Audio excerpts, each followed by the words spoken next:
మొత్తం ఏదైతే ఉందో అరకిపూడి గాంధీ గారు మొత్తం ఒక కాన్వాయ్గా బయలుదేరి కూకట్పల్లి నుంచి కొండాపూర్లోని కౌశిక్ రెడ్డి ఇంటి వరకు ఆయన వెళ్ళి అక్కడ జరిగిందంతా దానికి సంబంధించి లింగం యాదవ్ గారు మీరు చెప్పండి. గుడ్ ఆఫ్టర్నూన్ అండి. బీఆర్ఎస్ పార్టీ నాయకుడు ఎమ్మెల్యే కౌశిక్ రెడ్డి గారు నిన్న ఏ విధంగా మాట్లాడిందో ఫస్ట్ మనం ఒకసారి అర్థం చేసుకోవాలి. అంటే ప్రజాస్వామ్యంలో మనం ఇవాళ తెలంగాణ కాంగ్రెస్ ప్రజాప్రభుత్వం రాజ్యాంగబద్ధంగా ఒక స్వేచ్ఛాయుత వాతావరణంలో ఇవాళ ఈ ప్రభుత్వం నడుస్తుంది. నిన్న ఆయన ఏ విధంగా మహిళలను అవమానించిందండి. మరి ఇవాళ ఇప్పుడు మాట్లాడుతున్నారు కనీస అవగాహనతో మాట్లాడాలి. ఎవరైనా గాజులు చీరలు ఎవరు పంపిస్తారండి? అంటే మహిళలంతా చులకన కొడుతురా? మీకు మహిళలంతా అవమానమా? గౌరవం లేదా? మీ ఇంట్లో ఆడవాళ్ళు లేరా? సిగ్గు శరం ఉండాలి మాట్లాడితే. ఎవరికి మాట్లాడితే ఎవరు పంపిస్తారండి? అంటే చీర కట్టుకున్న వాళ్ళంతా తక్కువ అని ఉద్దేశం. ఒక ఎమ్మెల్యే ఉండి బాధ్యతాయుతమైన పదవిలో ఉన్న వ్యక్తివి ఏం మాట్లాడతావండి? చెప్పుతో మహిళలందరూ కూడా తిరగబడతారు నీకు. నువ్వు మాట్లాడి ఇవాళ మ్యాటర్ అనేది పిఎస్సి చైర్మన్ గా ఎట్లా చేసినది, అది speaker decision, matter sub judicial ఉంది. ఆ మాత్రం అవసరం లేకుండా ఎట్లా మాట్లాడతారండి బీఆర్ఎస్ నాయకులు? కోర్టులో ఉన్నప్పుడు ఏం మాట్లాడి ఇప్పుడు సబ్ జ్యుడిషియల్ అండి, దాని గురించి మనం డిస్కస్ చేయొద్దు. నువ్వు వెయిట్ చేయి, తీర్పు ఏమవుతుందో. హైకోర్టులో నడుస్తుంది, దానికి నువ్వు చీరలు పంపిస్తా గాజులు పంపిస్తా అని 3 సార్లు గెలిచింది ప్రజల చేత. ఒక లార్జెస్ట్ కాన్స్టిట్యున్సీ ఇండియాలోనే. ఇవాళ ఇక్కడ ఉన్న నాయకుడు మాట్లాడుతున్నావు కేసీఆర్ విషయం. కేసీఆర్ కాకముందుకే ఆయన ఎమ్మెల్యే అయింది, మిత్రులు తెలుసుకోవాలి. నీకు తెలియకుంటే మరి అది నీ దౌర్భాగ్యం. అంతకు ముందే ఆయన ఎమ్మెల్యే అయిండు. సో నేను ఏమంటున్నా అంటే దయచేసి మీరు ఈ గతంలోనే ఎమ్మెల్యేలని ప్రోత్సహించి పార్టీలు చేసుకున్న చరిత్ర ఉందండి. ఒకసారి చూడండి, 2014 నుంచి కేసీఆర్ ఎంతమందిని చేసుకున్నాండి? కాంగ్రెస్ పార్టీలో 2014లో గెలిచిన ఎమ్మెల్యేని 2018లో ఒక దళిత నాయకుడికి సిఎల్పి ఆపోజిషన్ నాయకుడు ఇస్తే ఓర్వలేక తట్టుకోలేక ఇవాళ బీఆర్ఎస్ లో జాయిన్ చేసుకుండు. ఇట్లాంటి వ్యక్తులు మాట్లాడతారా అండి? ఇవాళ చర్చ ఇది భావోద్వేగాలు రెచ్చగొట్టడం సమయం కాదండి. దయచేసి నీకు దమ్ముంటే ప్రజా సమస్యల గురించి మాట్లాడు. ఒక బాధ్యతాయుతమైనటువంటి ప్రతిపక్ష నాయకుడిగా మాట్లాడు. ఇవాళ భావోద్వేగాల రాజకీయాలు అవుతారండి. ఎవరండి వీళ్ళంతా? ఎందుకు ఏం మాట్లాడతారండి కౌశిక్ రెడ్డి?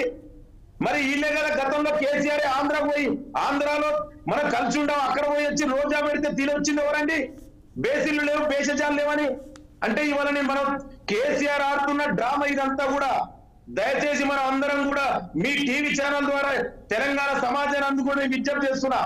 ఈ కేసీఆర్ ఒక్క మాట యాదవ్ గారు ఏంటంటే ఇప్పుడు మా ఇంటికి రాలి నేను మీ ఇంటికి వస్తా ఈ సవాళ్ళ మధ్య కౌశిక్ రెడ్డి గారు ఏమన్నారంటే అరకిపూడి గాంధీ కనుక ఇంటికి వస్తే నేను స్వాగతిస్తా అన్నారు. మరి అలా అన్నప్పుడు దాడి చేయాల్సిన అవసరం ఏమొచ్చింది? కోడిగుడ్లు టమాటాలు ఈ రాళ్లతోటి కౌశిక్ రెడ్డి నివాసంపై దాడి చేయాల్సిన అవసరం ఏంటి? గేట్లు దూకి లేదా గేట్లు బద్దలు కొట్టుకుని వెళ్లాల్సిన అవసరం అరకిపూడి గాంధీ గారికి కానీ ఆయన అనుచరులకు కానీ ఉందంటారా? సాహితి గారు నేను అదే చెప్తున్నాండి. నిన్న ఇది ఎవరికి ఉండాలండి? నిన్న కౌశిక్ రెడ్డి గారు ఎట్లా మరి మీరు మాట్లాడండి. మీరు కూడా మహిళే కదా, మనం అందరూ సభ్య సమాజంలో ఉన్నాం కదా. గాజులు చీరలు పంపించచ్చా అండి? ఒక ఎమ్మెల్యే ఉండే అది కరెక్ట్ అంటారా చెప్పండి. అంటే మహిళలంటే అంత చులకన భావనవా? దాని గురించి మీరు ఎట్లా ఒక ఎమ్మెల్యే 3 సార్లు గెలిచిన గౌరవపదవి ఎమ్మెల్యేకు ఆ విధంగా పంపించచ్చా? అసలు అంటే దాని అర్థమైంది. మనంతా కూడా చదువుకున్న స్కాలర్లు. ఒక మహిళ అంటే గాజులు వేసుకుంటే తక్కువనని ఉద్దేశం, చీర కట్టుకుంటే తక్కువనని ఉద్దేశం. ఎవరు తక్కువ అండి? మహిళ బెన్నర్ ఉమెనర్ బోత్ ఆర్ ఈక్వల్. నువ్వు ముందుగా తెలంగాణ కాదు మొత్తం దేశంలో ప్రపంచంలో మహిళలందరికీ క్షమాపణలు చెప్పాలి కౌశిక్ రెడ్డి. నువ్వు దానికి మీరు ముందడగండి. ఎట్లా పంపిస్తారండి? నేను అందుకే అంటున్నా దయచేసి ఇది భావోద్వేగం రెచ్చగొట్టొద్దు. కేసీఆర్ ఆడిస్తున్న డ్రామా ఇదంతా కూడా. ఎందుకంటే ఇవాళ కేసీఆర్ 10 ఏళ్ల అవినీతి పాలనలో అక్రమాలు అవినీతి బయటపడుతున్నాయి. తెలంగాణ ప్రజలు పార్లమెంట్ అసెంబ్లీ ఎలక్షన్ లో మన పార్లమెంట్ ఎలక్షన్ లో 0 సీట్ ఇచ్చిర్రు. ఇవాళ కేసీఆర్ ని పట్టించుకునే నాదులు లేడు తెలంగాణలో. దీనికి మళ్ళొక సెంటిమెంట్ రాజకీయాలు చేయాలి.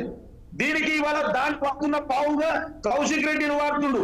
ఆ కౌశిక్ రెడ్డి భాష మంచిదేనా అండి? ఒక ఎమ్మెల్యే ఉండి ఎట్లా వీధి రౌడీ లెక్క ఎవరు ఎట్లా మాట్లాడతారండి? నేనేమంటున్నది సబ్ జ్యుడిషియల్ ఉందండి. ఆ మాత్రం తెలియకుంటే మరి ఎట్లా అండి ఒక ఎమ్మెల్యే ఎట్లయితాడండి? Matter in sub judicial. Wait, court ఏం చెప్తుందో దాని ప్రకారం నిర్ణయం జరుగుతుంది. నేను అందుకే ఇదంతా కూడా కేసీఆర్ బిఆర్ఎస్ పార్టీ కలిసి చేస్తున్నటువంటి డ్రామా రాజకీయాలు. దయచేసి మీ డ్రామాలు కట్టి పెట్టండి. ప్రజలకు చేతనైతే ప్రజల గురించి మాట్లాడండి. గారు ఆడవారిని కించపరిచినట్టుగా మాట్లాడారు కౌశిక్ రెడ్డి అని